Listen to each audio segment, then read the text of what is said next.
사랑하는 성도 여러분, 어제 하루도 주의 은혜 가운데 평안하셨습니까? 2022년 4월 19일 화요일 아침 매일 성경 말씀 묵상 시간입니다. 다 같이 사도신경으로 신앙 고백하며 오늘 말씀 묵상 시간 함께 시작하겠습니다.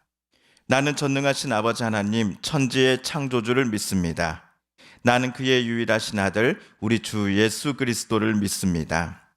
그는 성령으로 잉태되어 동정녀 마리아에게서 나시고 본디오 빌라도에게 고난을 받아 십자가에 못 박혀 죽으시고 장사된 지 사흘 만에 죽은 자 가운데서 다시 살아나셨으며 하늘에 오르시어 전능하신 아버지 하나님 우편에 앉아 계시다가 거기로부터 살아있는 자와 죽은 자를 심판하러 오십니다.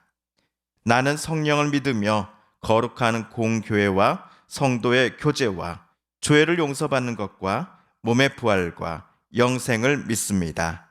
아멘. 오늘 우리가 함께 읽을 기록된 하나님 말씀 누가복음 24장 13에서 35절까지의 말씀입니다. 신약 140쪽경에 있는 누가복음 24장 13절에서 35절까지의 말씀입니다.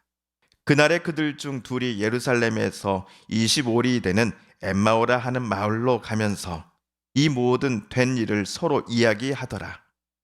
그들이 서로 이야기하며 문의할 때에 예수께서 가까이 이르러 그들과 동행하시나 그들의 눈이 가리어져서 그인 줄 알아보지 못하거늘. 예수께서 이르시되 너희가 길 가면서 서로 주고받고 하는 이야기가 무엇이냐 하시니 두 사람이 슬픈 빛을 띠고 머물러 서더라. 그 한 사람인 글로바라 하는 자가 대답하여 이르되 당신이 예루살렘에 체류하면서도 요즘 거기서 된 일을 혼자만 알지 못하느냐? 이르시되 무슨 일이냐? 이르되 나사렛 예수의 일이니 그는 하나님과 모든 백성 앞에서 말과 일에 능하신 선지자이거늘 우리 대제사장들과 관리들이 사형 판결에 넘겨주어 십자가에 못 박았느니라. 우리는 이 사람이 이스라엘을 속량할 자라고 바랐노라. 이뿐 아니라 이 일이 일어난 지가 사흘째요.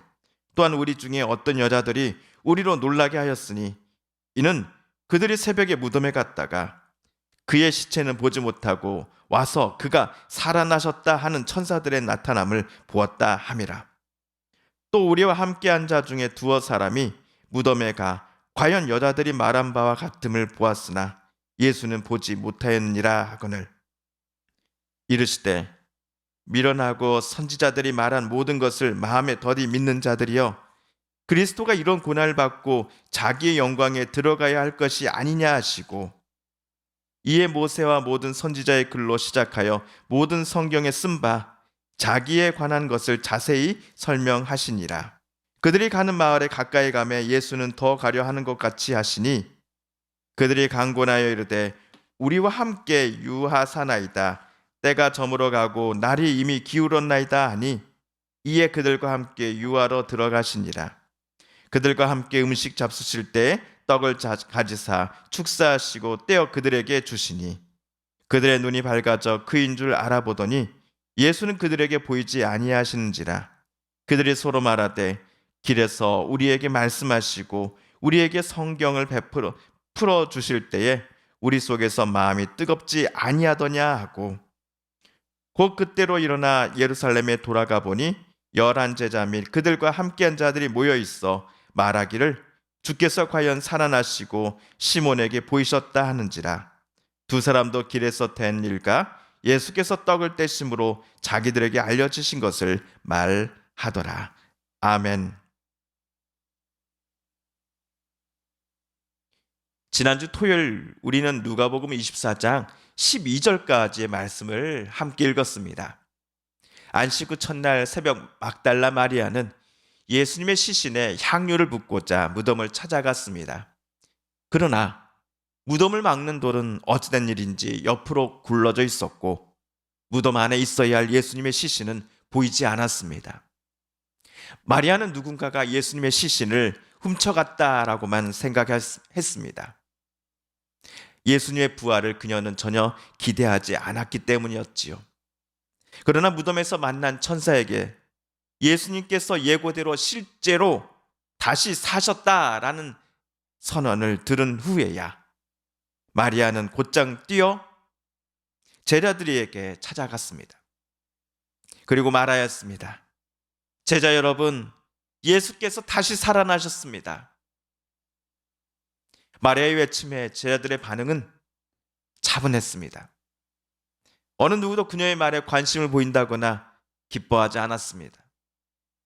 다만 베드로만이 마리아의 말을 듣고서는 직접 무덤을 찾아가 살펴볼 뿐이었습니다.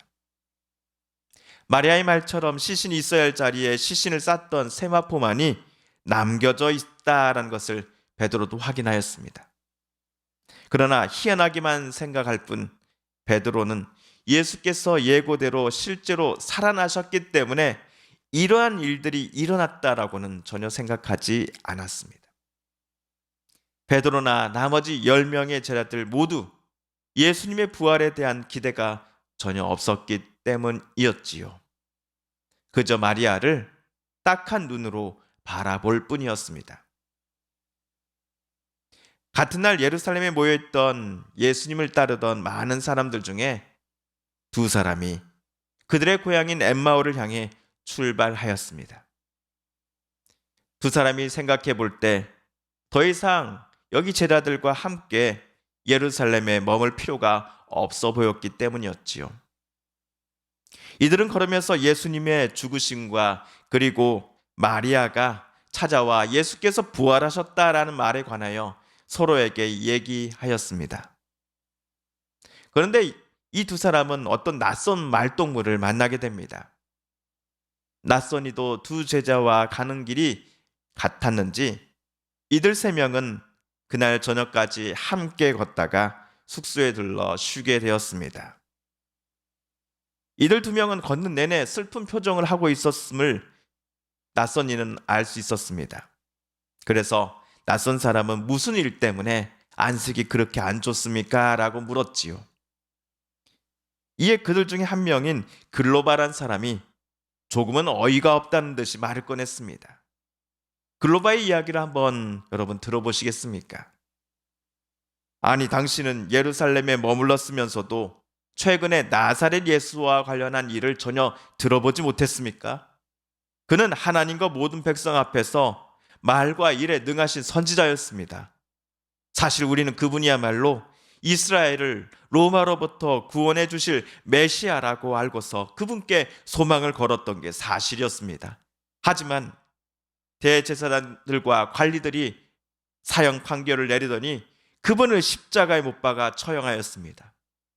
그리고 안타깝게도 그분은 십자가에서 죽었습니다.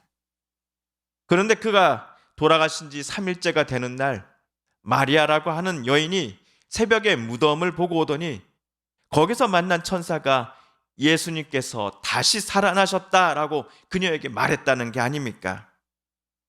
마리아의 이 말을 듣고서 제자 중 몇 명도 직접 무덤을 찾아가서는 무덤이 비어 있다는 것은 확인하였습니다. 하지만 그 어느 누구도 예수님을 직접 보지 못한 게 사실입니다. 지금까지의 글로바의 말을 듣고서 짐작해 보건대 아마도 글로버와 그리고 이름 모를 또 다른 사람, 이 두 명은 예수께서 실제로 다시 살아나셨다라는 말을 전혀 믿지 않았던 것 같습니다. 그렇게 슬픔이 가득한 표정으로 자기 고향 땅으로 되돌아가는 중이었을 것입니다. 글로바의 이야기가 끝나자마자 그 낯선 사람이 말을 하기 시작합니다. 이르시되 미련하고 선지자들이 말한 모든 것을 마음에 더디 믿는 자들이여, 그리스도가 이런 고난을 받고 자기의 영광에 들어가야 할 것이 아니냐 하시고, 이에 모세와 모든 선지자의 글로 시작하여 모든 성경에 쓴 바 자기에 관한 것을 자세히 설명하시니라. 그런데 우리는 이 낯선 사람이 예수님이신 줄을 이미 알고 있습니다. 이 사실을 두 사람만 아직 모르고 있습니다. 그 이유를 누가는 그들의 눈이 가리워졌기 때문에 그가 예수님이신 줄 알아보지 못했다라고 써놓았습니다. 아마도 예수님에 대한 기대가 컸던 만큼 눈에 보이는 결과들은 예수님을 따라 예루살렘까지 함께 했었던 이 두 사람에게 큰 좌절감을 안겨줬기 때문일 것입니다. 또한 3년간 함께 했던 스승 예수님께서 십자가 처형을 받으시고 고통스러워하시며 아프게 돌아가시는 장면을 멀리서 지켜보았기에 예수를 따르는 자들의 마음에는 죄송함과 미안함, 그리고 예수를 버렸다라는 죄책감과 슬픔이 가득했을 것이기 때문이었지요. 길을 걸으실 때에 부활 예수님께서 자기를 알아보지 못하는 두 사람을 향해 해주신 방금 말씀은 꾸중처럼 들립니다.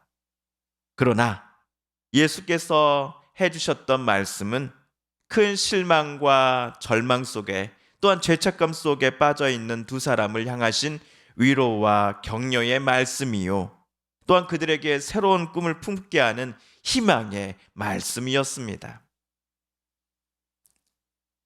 저녁이 되자 두 사람은 아직 정체를 파악하지 못한 이 낯선 여행 친구에게 우리들과 함께 숙소에 머무는 건 어떻습니까? 라고 간청합니다.